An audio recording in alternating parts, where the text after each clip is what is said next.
मैंने बताया कि अंगिरा के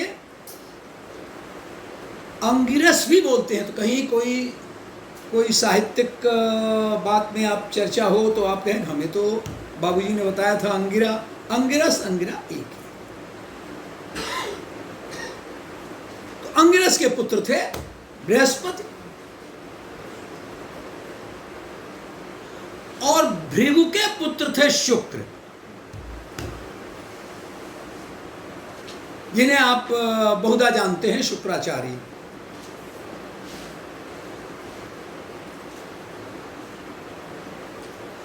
अंगिरस के गुरुकुल में भृगु ने अपने पुत्र शुक्र को भेज दिया ज्ञानार्जन के लिए। इसलिए उनके गुरुकुल में, अंगिरस के गुरुकुल में शुक्र भी आने लगे और उनका पुत्र था ही बृहस्पति। इस तरह से दो बच्चों के साथ अंगिरस पढ़ाने लगे, उनको ज्ञान हासिल कर, ज्ञानार्जन कराने लगे। अंगिरस में एक दुर्बलता आ गई। मैंने बताया ना कि मनुष्य जात की दुर्बलताएं देवताओं में भी उसी तरह से पाई जाती हैं। अंगिरस क्या करते थे, अपने पुत्र बृहस्पति को कुछ ज्यादा प्रवीण बनाने के लिए, ज्यादा होशियार बनाने के लिए शुक्राचार्य को बीच बीच में कहीं कहीं भेज दिया करते थे, वो कोई न कोई, ताकि, और उस बीच में ये ज्ञान हासिल कराते थे। शुक्र ने देखा कि एक बार, दो बार, तीन बार ये अक्सर हो रहा है, मैं मुख्य अंशों से नहीं पढ़ पा रहा हूं और उस बीच में ये बृहस्पति को अपना ज्ञान दे दे रहे हैं। उसने कहा मैं नहीं पढ़ता इस गुरुकुल में, अंगिरस से मैं नहीं ज्ञान प्राप्त करना चाहता। छोड़ दिया गुरुकुल और स्वयं अकेले चले गए जंगल में और घोर तपस्या करने लगे भगवान शंकर के।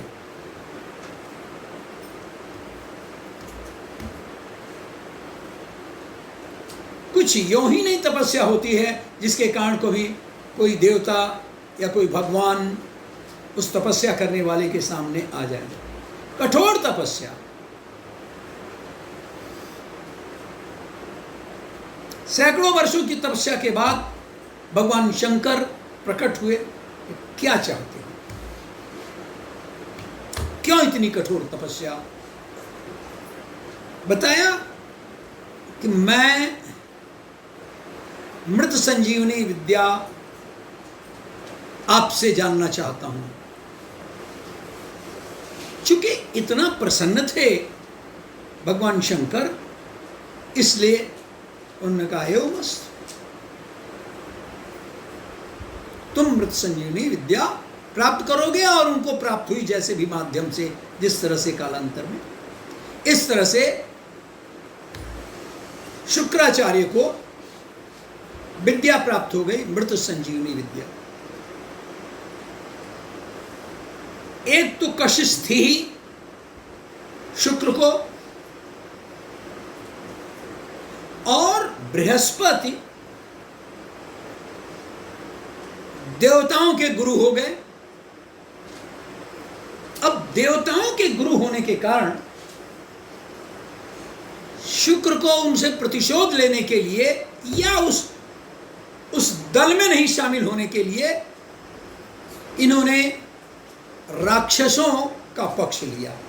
अब ये राक्षसों के गुरु हो गए और उधर देवताओं के गुरु हो गए बृहस्पति। इधर मृत संजीवनी केवल इन्हीं के पास थी विद्या, देवताओं में से किसी के पास ये विद्या नहीं थी। तो होता क्या था, और देवताओं और इन राक्षसों, दैत्यों के बीच में बहुधा युद्ध हो जाया करता था। देवता लोग कोई क्षेत्र या धन के लिए नहीं युद्ध करते थे, लेकिन राक्षस लोग उनके ऊपर आक्रमण करते थे, और अगर मर भी जाते थे तो जी जाते थे शुक्राचार्य के उस विद्या के कारण। तो बहुधा पराजित हो जाया करते थे देवता लोग शुक्राचार्य के उस विद्या के बल पर।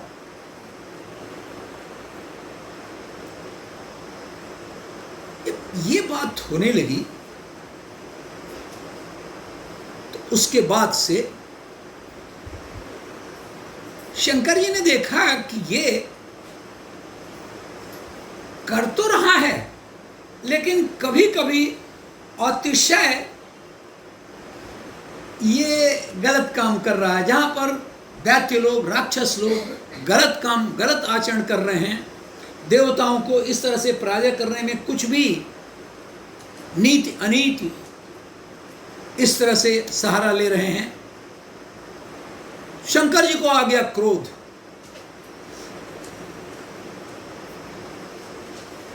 और इनको निगल लिया शुक्राचार्य को,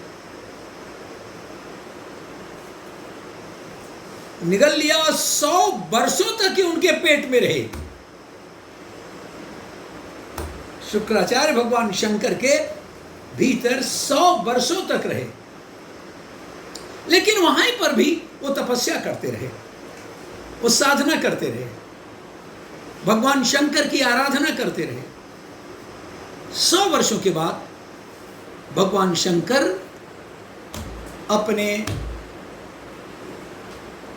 मूत्र नलिका से उसको बाहर निकाले उस जीव को, तो शुक्राचार्य बाहर निकल गए। लेकिन उसके बाद शुक्राचार्य कुछ इस तरह के अनीति में अब सहायता नहीं करते थे, और इस तरह से इन दोनों का युद्ध वो तो चलना ही था, और शुक्राचार्य भी बाहर आ गए।